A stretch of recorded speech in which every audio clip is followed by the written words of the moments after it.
secara garis besar, ada dua hal penting yang diperhatikan dalam syarat-syarat untuk bisa menjadi operator QC atau quality control di industri pangan.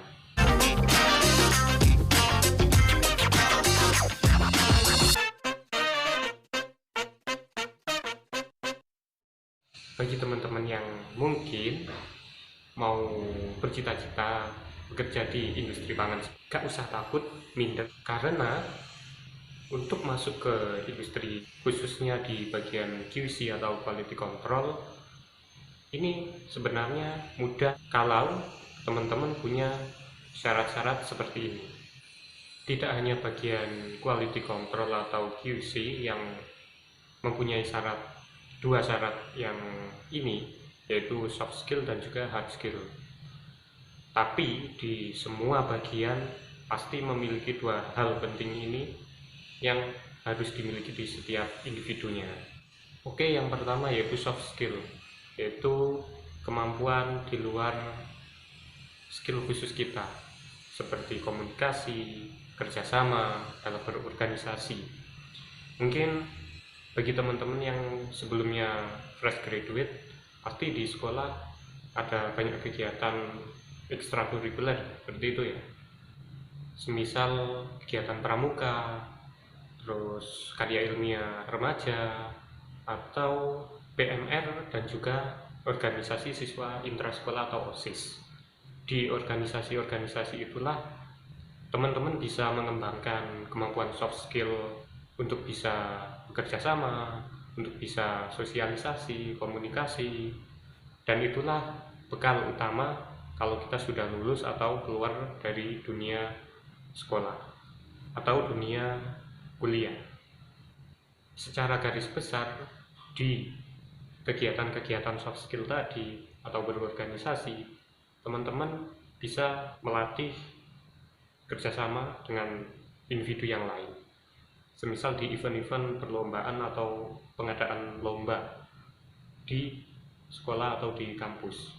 Di situ teman-teman mungkin akan menjadi menjadi kru kepanitiaan.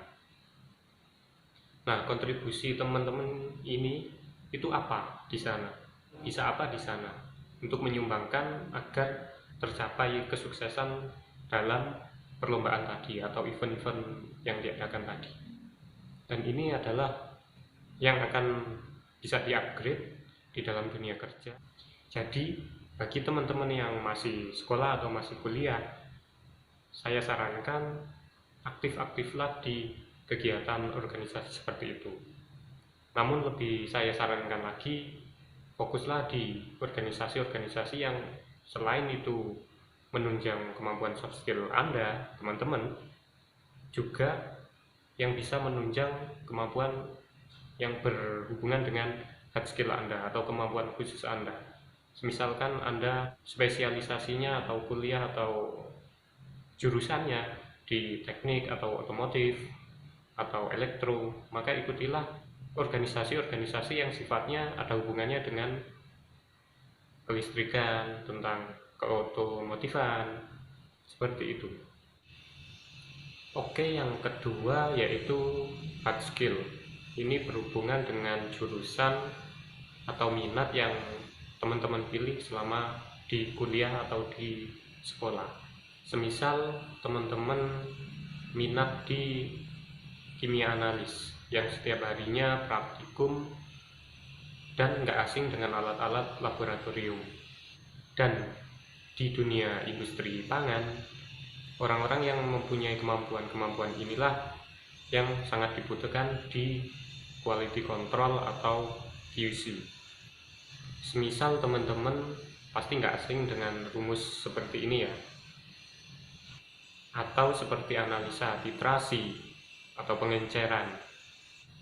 Nah, di laboratorium kita nggak akan asing dengan istilah-istilah tersebut, dengan rumus-rumus tersebut atau perhitungan-perhitungan tersebut, karena itulah yang akan menjadi pekerjaan-pekerjaan dari seorang operator QC atau quality control. Semua pekerjaan kita nanti pasti ada instruksi-instruksi kerja yang harus kita lakukan setiap harinya seperti itu. Jadi atasan Anda nanti akan memberi pengarahan tentang pekerjaan Anda setiap harinya seperti apa, laporan seperti apa, menurut instruksi kerja yang ada. Baik, selanjutnya yaitu ketahanan kerja. Dalam kita bekerja biasanya itu 8 jam dalam sehari.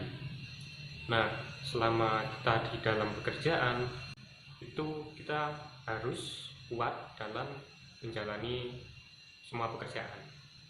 Maka tidak heran pula di dalam rekrutmen itu biasanya ada salah satunya yaitu medical check up atau tes kesehatan.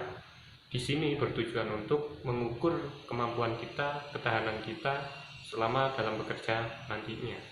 Nah, secara garis besar ada dua hal penting yang diperhatikan dalam syarat-syarat untuk bisa menjadi operator QC atau quality control di industri pangan. Pertama, soft skill, yaitu kemampuan berorganisasi seperti komunikasi dan juga kerjasama. Yang kedua yaitu hard skill atau kemampuan khusus yang sudah kita pelajari selama di kuliah atau di sekolah. Kemampuan-kemampuan khusus inilah yang harus kita jual. Terlepas dari dua hal penting tadi, sebenarnya ada dua hal penting juga, yaitu semangat belajar dan juga attitude atau tingkah laku kita, kesopanan kita, adab kita dalam bekerja. Karena kalau kita sudah semangat dan juga sopan, maka kerjasama ini akan tercipta dengan baik.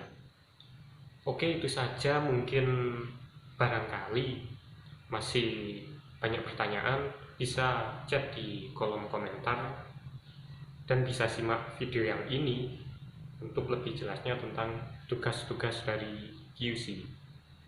Jangan lupa tinggalkan like dan juga subscribe untuk channel ini agar bisa terus berkembang dan saling berbagi buat kita semua.